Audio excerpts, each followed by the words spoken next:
Hello, मैं राजन मिश्रा आपके अपने यूट्यूब चैनल पर हार्दिक स्वागत एवं अभिनंदन करते हैं। आज लेकर उपस्थित हैं आपके सामने एक नया चैप्टर क्लास 12th के लिए, जिसे आप कहेंगे सारणिक या डिटरमिनेंट्स। ठीक है, अगर अभी भी हमारे चैनल को सब्सक्राइब न किए हो तो सब्सक्राइब कर लीजिए और अपने मित्रों में शेयर करिए। आइए शुरू करते हैं सारणिक। आज का पूरा वीडियो सारणिक के नियम पर आधारित रहेगा। ध्यान से पढ़िएगा।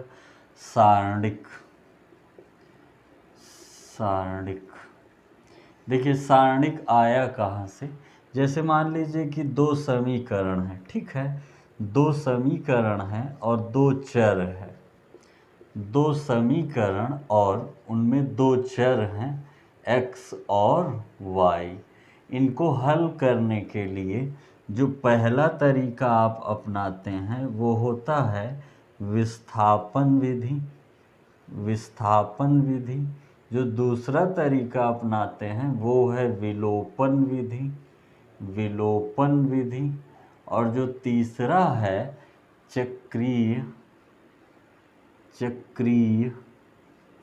प्रक्रम विधि। इसी से ही किसका जन्म हुआ था? सारणिक का। सारणिक का। अभी सभी के बारे में हल्का हल्का परिचय दे दें। जैसे मान लीजिए विस्थापन विधि क्या होती थी, एग्जाम्पल दे रहे हैं। y इज इक्वल टू, मान लीजिए दिया है 2x + 4। समीकरण 1 है y is equal to 4x - 3। समीकरण 2। ठीक है, दो समीकरण हैं, इनको हल करना है तो कह देते हैं समीकरण 1 से y का मान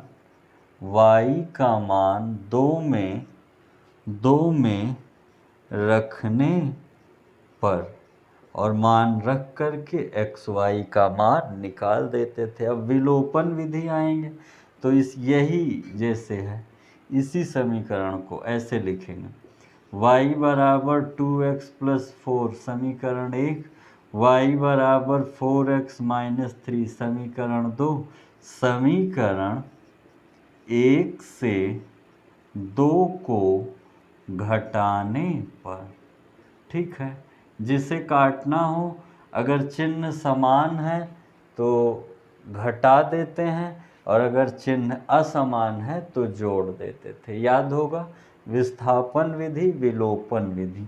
अब इसी को अगर आप यहाँ हैं जिससे सारणिक का संबंध है, कैसे लिखेंगे? y is equal to 2x + 4। इसको कह सकते हैं, y इधर आएगा, 2x - y + 4 is equal to 0। और दूसरा समीकरण है y is equal to 4x - 3। इसको कैसे लिखेंगे? y उधर जाएगा, 4x - y - 3 is equal to 0। देखिए लिखने का ढंग, x अगर आप लिखते हैं तो उसके अपॉन में x का कोफिशिएंट नहीं लिखा जाएगा, तो लिखा क्या जाएगा? y का कोफिशिएंट और y का -1 और जो कांस्टेंट है वो कांस्टेंट इज इक्वल टू, अगर y वाला लिखेंगे तब y के कोफिशिएंट को नहीं लेंगे। किसके कोफिशिएंट को लेंगे? 2, 4, x के कोफिशिएंट को और जो कांस्टेंट है। समझ रहे हैं ना? या फिर एक के नीचे एक लिख दें। जैसे ये इक्वेशन है 2x - y + 4 is equal to 0, 4x - y - 3। अगर x ले रहे हैं तो इसको भूल जाएंगे, -1 4 - 3। अगर y ले रहे हैं तो इसको भूल जाएंगे, y का। ठीक है, इसी तरह जब अचर पद का लेंगे तो अचर पद को भूल जाएंगे, 2, 4 -1 इसको हल करने के लिए क्रॉस इंटू करा देते थे तो आता था -3 - 4, इतना गुणे इतना, बीच में minus, is equal to y। 3 दूनी 6, 4 चौक 16, 2 एकम 2, 4 दूनी 8, -5, 4 एकम 4 माइनस प्लस, क्योंकि बीच में क्या होता था प्लस। अब इसको अच्छे से लिखेंगे तो एक्स बाई -7 वाई बाई -10 और कितना हो जाएगा 1/2।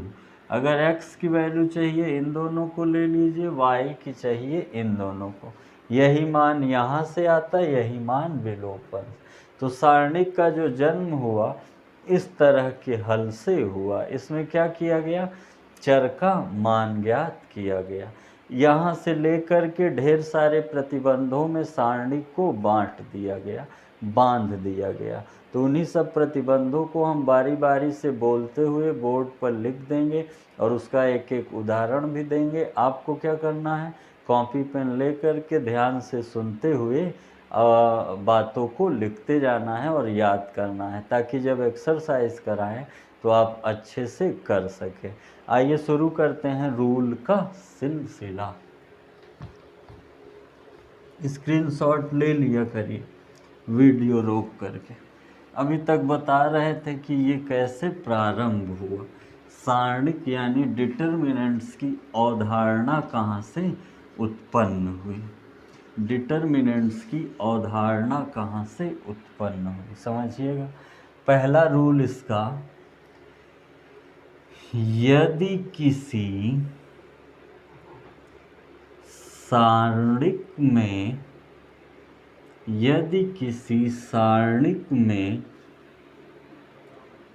एक पंक्ति या एक स्तंभ समान हो जाए, स्तंभ शून्य हो जाए, तो पूरे सारणिक का मान शून्य हो जाता है।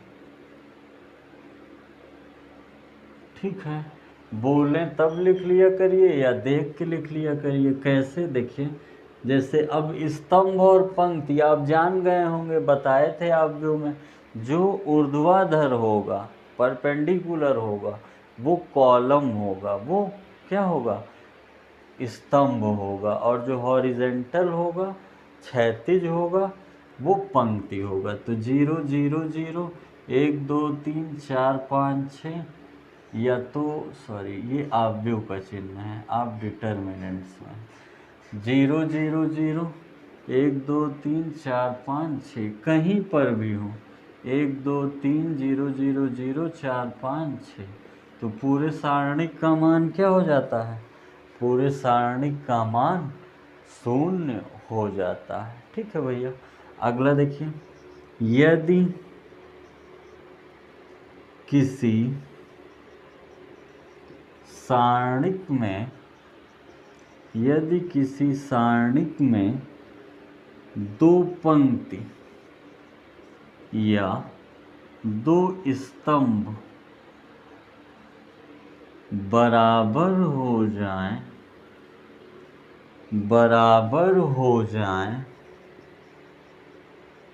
तो पूरे सारणिक का मान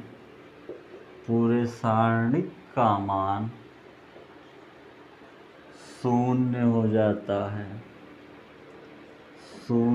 जाता है। नहीं समझे, देखिए एग्जाम्पल दे रहे हैं।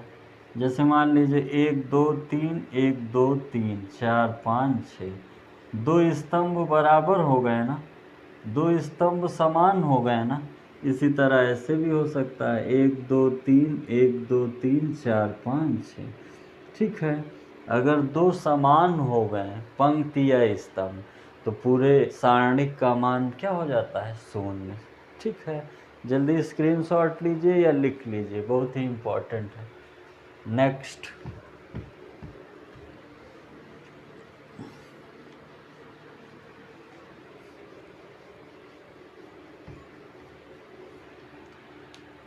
थर्ड पे आइए। यदि किसी सारणिक में पंक्ति को स्तंभ में या स्तंभ को पंक्ति में बदल दिया जाए तो सारणिक का मान अपरिवर्तित रहता है। अपरिवर्तित मतलब नहीं बदलता है, अपरिवर्तित रहता है।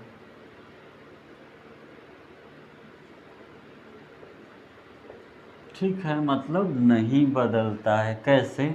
जैसे हो, बार बार आप व्यू बना दे रहे हैं, 1 2 3 4 5 6 7 8 9। अब ये जो स्तंभ है, ठीक है, जो मान होगा अगर इसको किस में बदल देंगे? पंक्ति में। याद होगा ए इनवर्स बताए थे, ठीक है, ए ट्रांसपोज। आप व्यू ना देखे हो तो जाके देख लीजिए। ये क्या होता है, इस तरह मान अपरिवर्तित रहता। नेक्स्ट,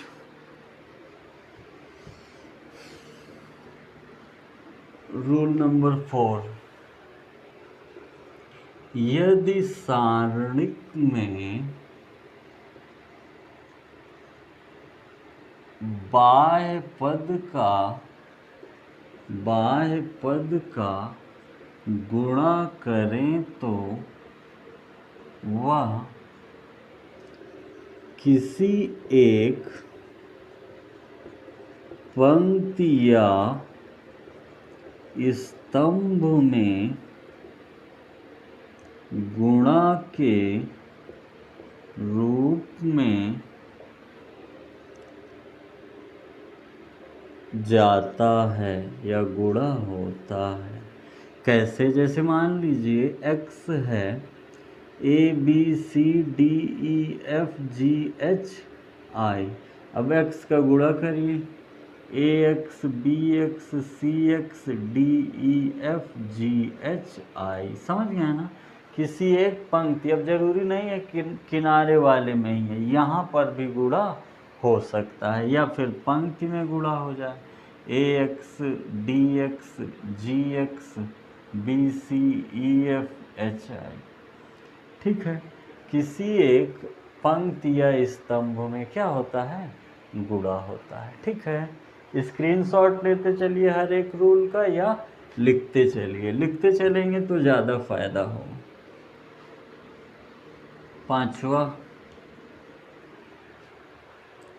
पांचवा हम बात करेंगे सारणिक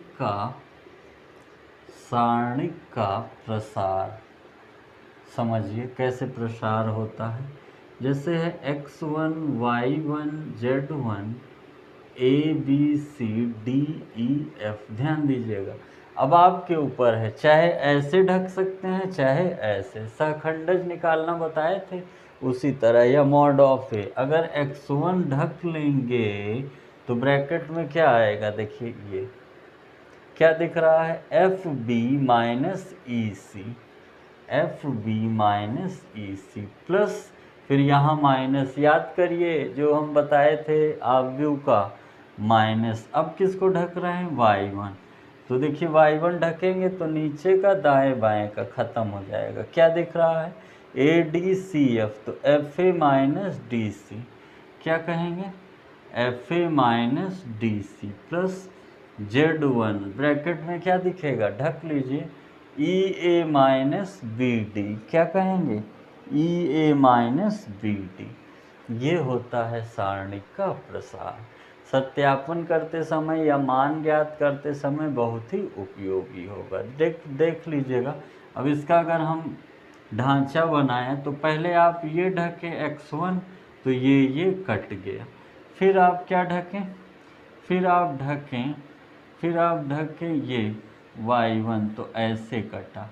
और फिर आप ढकें z1, तो ऐसे कटा। ठीक है, जब ऐसे कटेगा तो क्या बचा? B C E F. जब ऐसे कटेगा तो ए डी सी एफ, यहाँ लिख दे रहे हैं बी ई सी एफ, और बीच में क्रॉस हो जाता है। इसको ढकने पे क्या बचा, जब ऐसे कटा इसको नीचे कर दिए हम, ये क्या बचा, ADCF क्रॉस इनटू हो जाता है इनके भी। इसके बाद क्या बचा, जब ऐसे कटा तो ADBE, ज़्यादा स्पष्ट हो इसलिए इसको बना दिए। जल्दी फोटो खींचिए, स्क्रीनशॉट लीजिए या लिख लीजिए वीडियो रोक कर। अगला 6, रूल नंबर 6 देखिए, रूल नंबर 6 क्या कह रहा है। जैसे मान लीजिए लिखा है a+x1 b+x2 c+x3 DEFGHI, इसे ब्रेक करना हो, छोटा बनाना हो तो कैसे बनाएंगे, ABC DEFGHI plus x1 x2 x3 DEFGHI। अगर बीच में माइनस होगा तो यहाँ पे क्या लगा देंगे, माइनस लगा देंगे, ठीक है ना, विशिष्ट रूल है। अब यहाँ पे होगा तो भी ऐसे, यहाँ पर होगा तो भी ऐसे, ठीक है, ब्रेक हो जाता है, इतना इन दोनों के साथ प्लस इतना इन दोनों के साथ ब्रेक कर देते हैं जब अधिक पद होता है। बताएंगे कहाँ उपयोग। नेक्स्ट, इसके बाद आगे बढ़ेंगे तो दो शब्द आएगा, एक आएगा उपसारणिक और एक आएगा सहखंडज। इसी को हम बताए थे एडजॉइंट के नाम से। उपसारणिक तो देखिए सब डिटर्मिनेंट्स, इसको हम एग्जाम्पल के माध्यम से समझाना चाहेंगे। जैसे मान लीजिए एक डिटर्मिनेंट्स है ABCD। अब देखिए वही एड्रेस वाला A11 यहाँ पे है ना, इसको ढक लेंगे तो क्या होगा D। A12 इसको ढक लेंगे तो क्या होगा C। A21 इसको ढक लेंगे तो क्या होगा B। A22 इसको ढक लेंगे तो क्या होगा A ना, समझ रहे हैं ना, ऐसे फिर ऐसे और फिर ऐसे और लास्ट में ऐसे।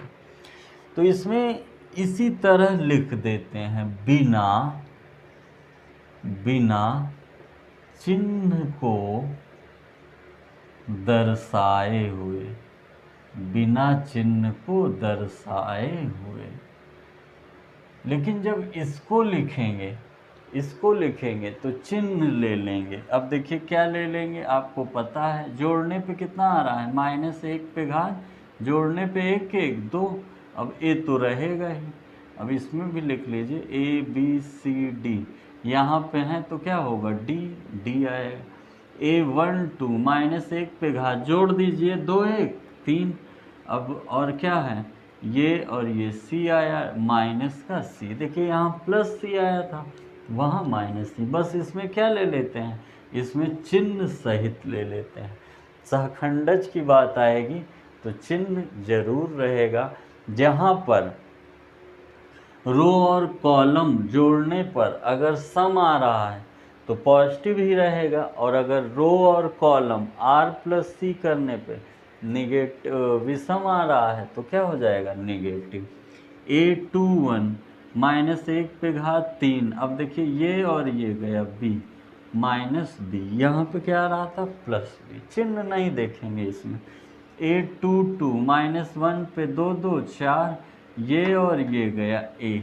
अब A तो ये क्या कहलाएगा, सहखंडज, और ये क्या कहलाएगा, उपसारणिक। अभी आगे मिलेगा, पूरा एक एक्सरसाइज है, अच्छे से पढ़ाएंगे। अभी हल्का सा आपको याद दिला दे रहे हैं, मन में रखे रहिएगा। स्क्रीनशॉट लीजिए या क्या करिए, या लिख लीजिए, लिखना ज़्यादा बेटर है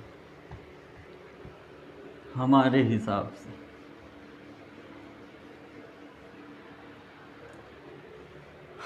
ध्यान से, सारणिक की सहायता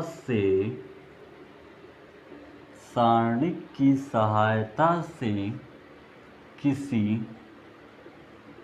दिए गए त्रिभुज का क्षेत्रफल प्राप्त करना।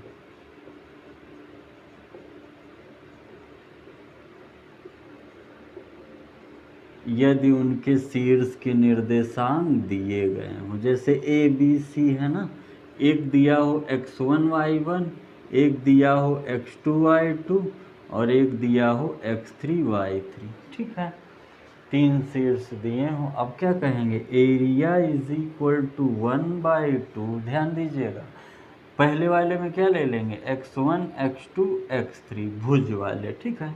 दूसरे में कोटि वाले y1 y2 y3, तीसरे में 1। ये क्या होगा, किसी अगर इसको प्रसार कर देंगे तो जो बचपन में पढ़ते थे, कौन सा, x1 y2 minus y3 plus y2 x2 y3 minus y1 plus x3 y1 minus y2, इस टाइप वाला मिल जाएगा, वही है। यहीं पर एक शब्द आता है बहुत इम्पोर्टेंट, संरेख। संरेख कब होगा, वही पुराना, डेल्टा उसका क्या हो जाएगा, 0, तो क्या कहलाएगा, मतलब ये पूरी व्यवस्था 0 हो गई। पूछता है बहुत, ऐसे दे देगा शीर्ष, एक कांस्टेंट कर देगा, कहेगा यदि ये संरेख हैं तो के का मान बताइए, ए का मान बताइए, ऐसे कोई कांस्टेंट दे देगा और आपसे पूछ लेगा। घबराइएगा नहीं, हर एक प्रश्नावली का एक क्वेश्चन कराएंगे, ये हमारी जिम्मेदारी है। और आपकी जिम्मेदारी क्या है, अपने दोस्तों में शेयर करिए हमारा चैनल और सब्सक्राइब कराइए। लिख लीजिए नेक्स्ट।